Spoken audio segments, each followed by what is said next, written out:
Cuando llegamos al tema de la doctrina de la depravación total o la T en Tulip, sin lugar a duda somos lanzados a la arena del debate sobre el libre albedrío. En realidad, la histórica controversia sobre el grado en que el pecado original nos corrompe realmente se centra en el tema del libre albedrío. No puede haber una conversación de 5 minutos sobre las doctrinas de la gracia o la doctrina de la elección sin que alguien pregunte ¿qué pasa con el libre albedrío? Y muy a menudo el debate sobre el libre albedrío se centra en dos marcos distintos. Por un lado, el tema de la libertad humana es el conflicto de la lucha frontal entre la relación de la soberanía de Dios y nuestra responsabilidad y nuestro poder para actuar como criaturas libres. Pero el otro lugar donde la discusión del libre albedrío queda enmarcada es en el tema de la relación entre la caída, el pecado original y el poder de la libertad humana. Permítanme unos minutos para leer un resumen confesional de esta disputa tal como aparece en la Confesión de Fe de Westminster, que es la Declaración Británica de Teología Reformada del siglo XVII, en la que leemos lo siguiente, cita, el hombre por su caída en un estado de pecado, caído absolutamente, esto es totalmente, ha perdido absolutamente toda capacidad para querer algún bien espiritual que acompañe la salvación.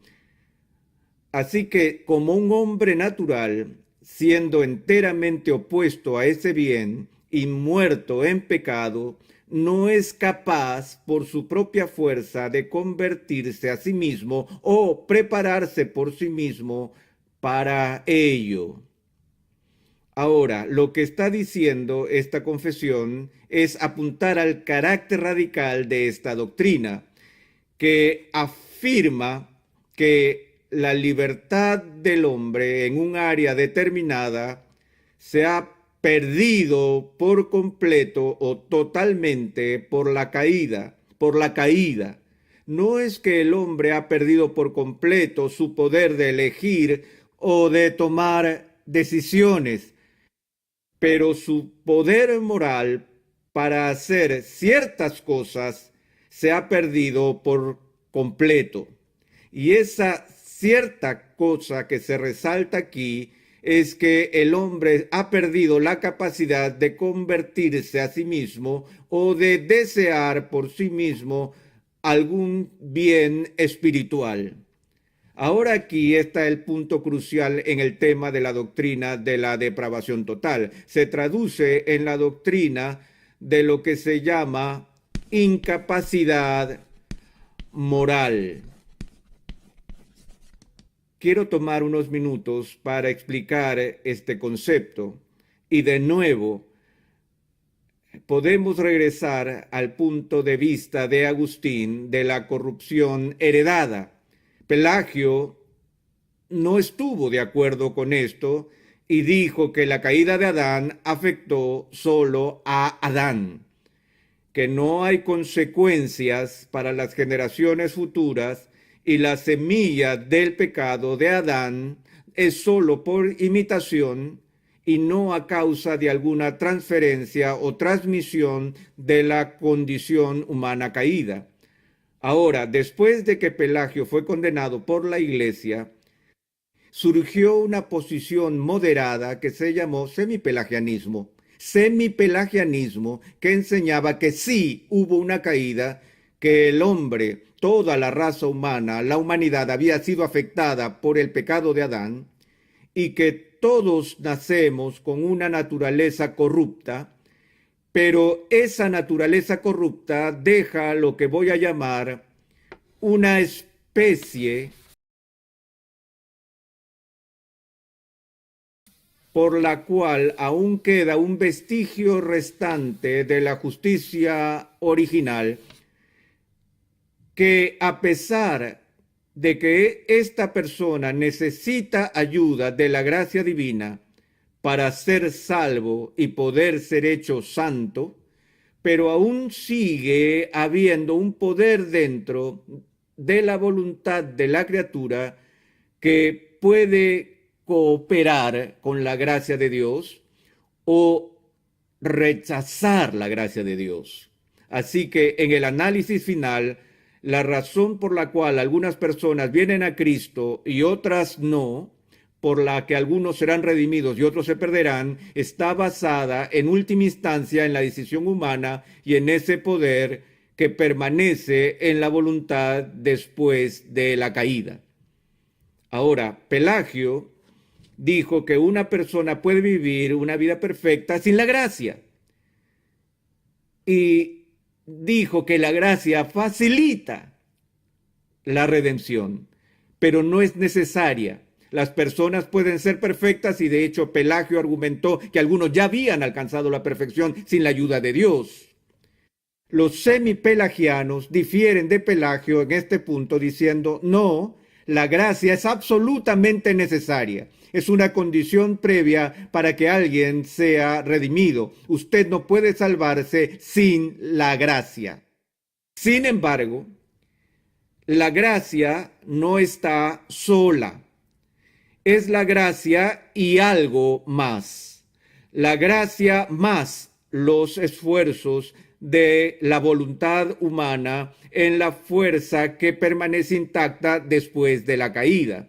Agustín fue uno de los principales artífices de la idea que se recuperó en el siglo XVI en la Reforma, en una de las solas de ese momento, la famosa idea de sola gratia, solo por gracia. Agustín decía que la caída es tan profunda y que el poder del pecado es tan fuerte en el corazón humano que solo Dios, por su gracia y solo por su gracia, puede cambiar la disposición del alma humana para llevar a esa persona a la fe.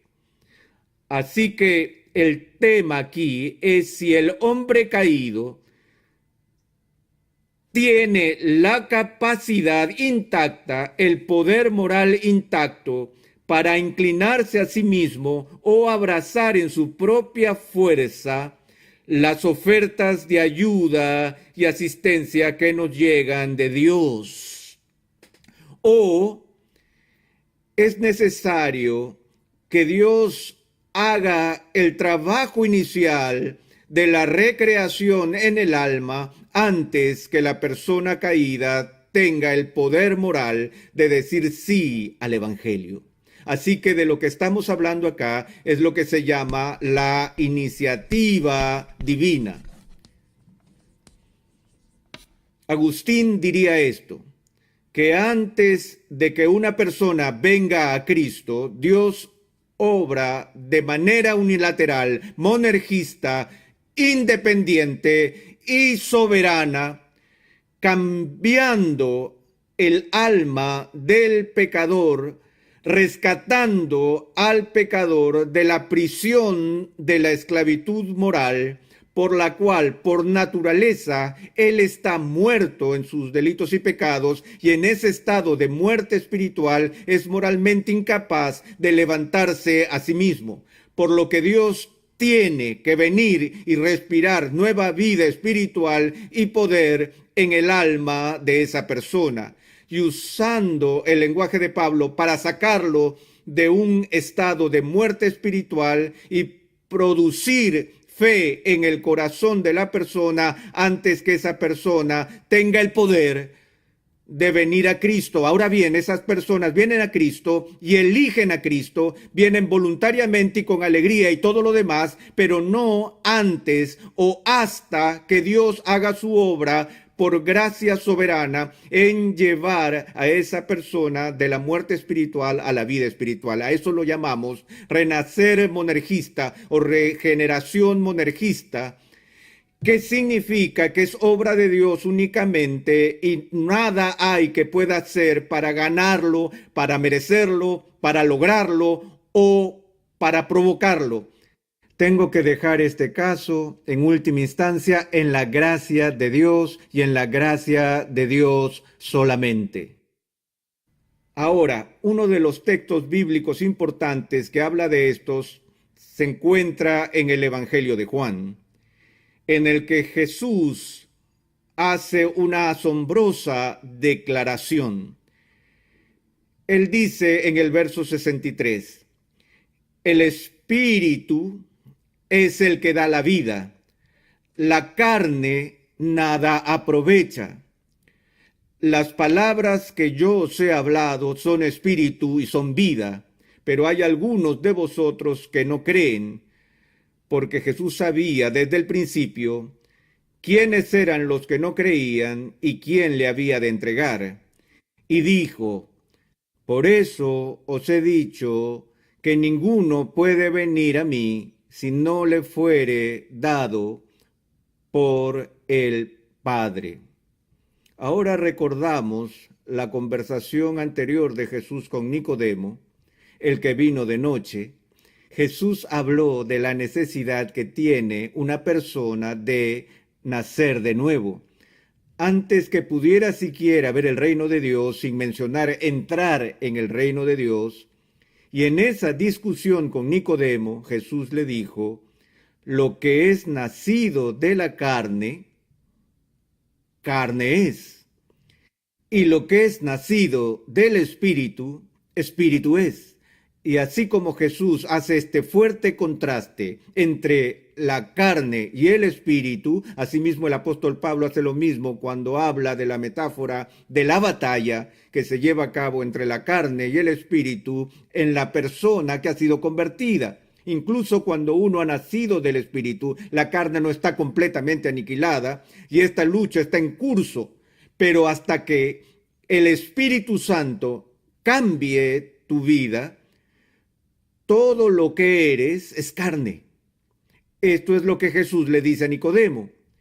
En el nacimiento natural, en el estado natural, uno nace en el estado sarx, el concepto bíblico de la carne. En esta condición caída, donde los deseos de tu corazón solo son malos continuamente y de los cuales el apóstol Pablo dice que uno camina según la corriente de este mundo, conforme al príncipe de la potestad del aire y que estamos muertos en nuestro pecado. Esa es la condición de la carne. Ahora aquí en Juan 6, Jesús dice, la carne aprovecha, ¿para qué? Para nada.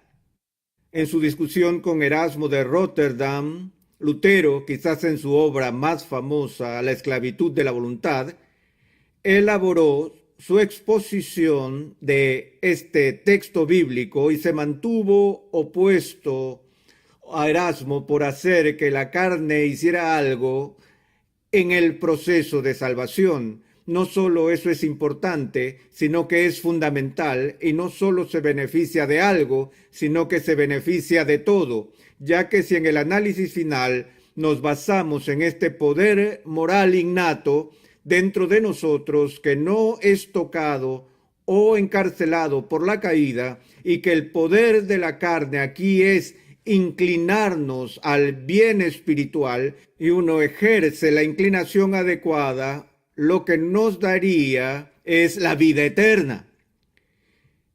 Y Lutero nunca se cansó de discutir con Erasmo diciendo que nada no es un poco de algo.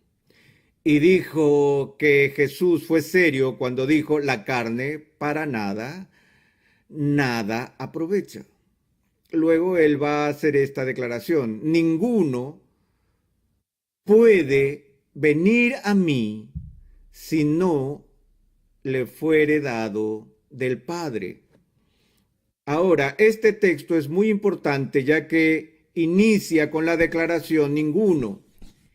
Y si ustedes son estudiantes de la gramática, de la lógica, reconocerán esa declaración o ese concepto, ninguno, es lo que se llama una proposición negativa universal. Describe algo negativo de todo lo que se conoce como hombre. Ahora, me gustaría decir que esto se utiliza de una forma específica de género y solo se refiere a la incapacidad moral inherente a los varones. Desafortunadamente, el uso aquí en el griego es la abreviatura para humanidad. Lo que Jesús está diciendo es que ningún ser humano, él está diciendo algo acerca de todo el mundo, algo negativo sobre todo el mundo. Ahora, la próxima palabra es crucial. Ninguno puede. No, ninguno debiera. Sabemos la diferencia entre puede y debiera. Hemos hablado de eso muchas veces. Recuerdo que cuando estaba en el colegio le pregunté a la profesora, ¿puedo ir a afilar mi lápiz?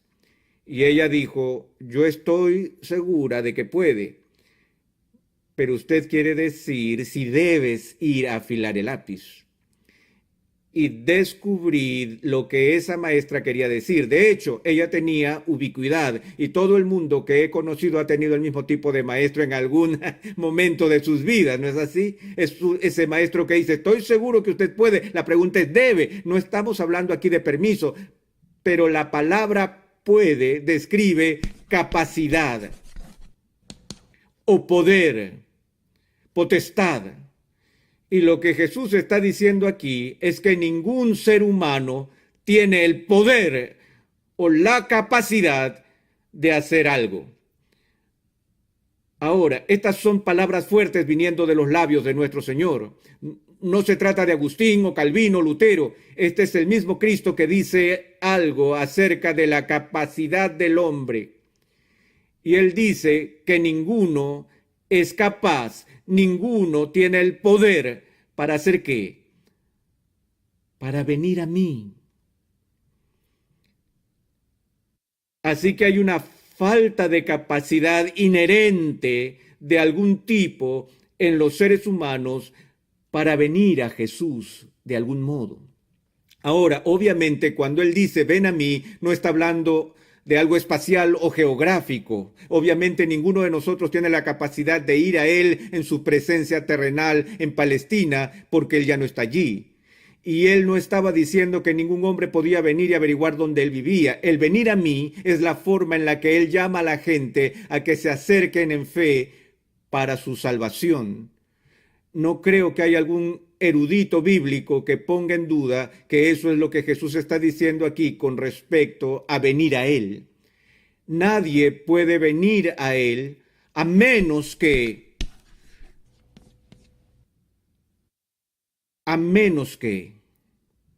Ahora, a menos que indica una condición necesaria a cumplirse antes que una consecuencia deseada pueda ocurrir. Así que a menos que apunta a un sine qua non, algo absolutamente esencial que tiene que ocurrir antes que una persona pueda venir a Jesús. ¿Y qué es esto? Ahora aquí él simplemente dice, ninguno puede venir a mí si no le fuere dado por el Padre. Más atrás en el texto dice, ninguno puede venir a mí si el Padre que me envió no le trae o lo atrae, aunque la palabra que se usa allí es la palabra que la mayoría de los diccionarios traducen como la palabra obligar. No es simplemente un incentivo externo como tratar de atraer a la gente a ir a él. La idea aquí es que Dios tiene que hacer algo en este punto. Dios tiene que habilitar a la persona para venir. Esa es la clave. Que nosotros, de acuerdo a la doctrina de la depravación total, hemos perdido nuestra capacidad humana natural para venir a Jesús. Todavía hacemos elecciones, pero tomamos nuestras decisiones según nuestros deseos. Esa es la esencia de la libertad, el poder elegir según nuestros propios deseos o inclinación. Pero es un arma de doble filo. no solo somos libres en el sentido de elegir de acuerdo a nuestros deseos, sino que no podemos no ser libres en ese punto. No solo podemos elegir lo que queremos, sino que la única clase de elección que es una elección real es la elección que se hace según lo que uno desea. Y así todos aún somos personas libres en el sentido de que podemos hacer lo que queramos. Pero esa no es la libertad real a la que el Nuevo Testamento se refiere. No trata el problema de la servidumbre moral, ni lo que el pecado original enseña en la doctrina de incapacidad moral bajo el tema de la depravación total. Esto significa que somos esclavos de nuestros propios deseos. Y por naturaleza no tenemos deseo por Cristo o por las cosas de Dios. Así que libremente lo rechazamos en la medida en que elegimos lo que queremos y lo que no queremos es a Él, a menos que Dios cambie el deseo del corazón. ¿Ven? Por eso es que no se llama incapacidad natural, se llama incapacidad moral. No tenemos el poder o la capacidad de amar el bien. Para que eso suceda, tenemos que ser transformados. Dios tiene que intervenir y en su gracia Él nos tiene que rescatar de la muerte espiritual y la otra metáfora de la esclavitud espiritual. Él nos tiene que dar el don de la fe mediante la creación de una resurrección espiritual en el corazón y en el alma. Y ese es el primer punto del acróstico de la depravación total. Se refiere al grado de corrupción que es tan grave que no hay una isla libre de la esclavitud de la corrupción ubicada en las profundidades del alma humana. Pero hasta que nazcamos del Espíritu, somos carne.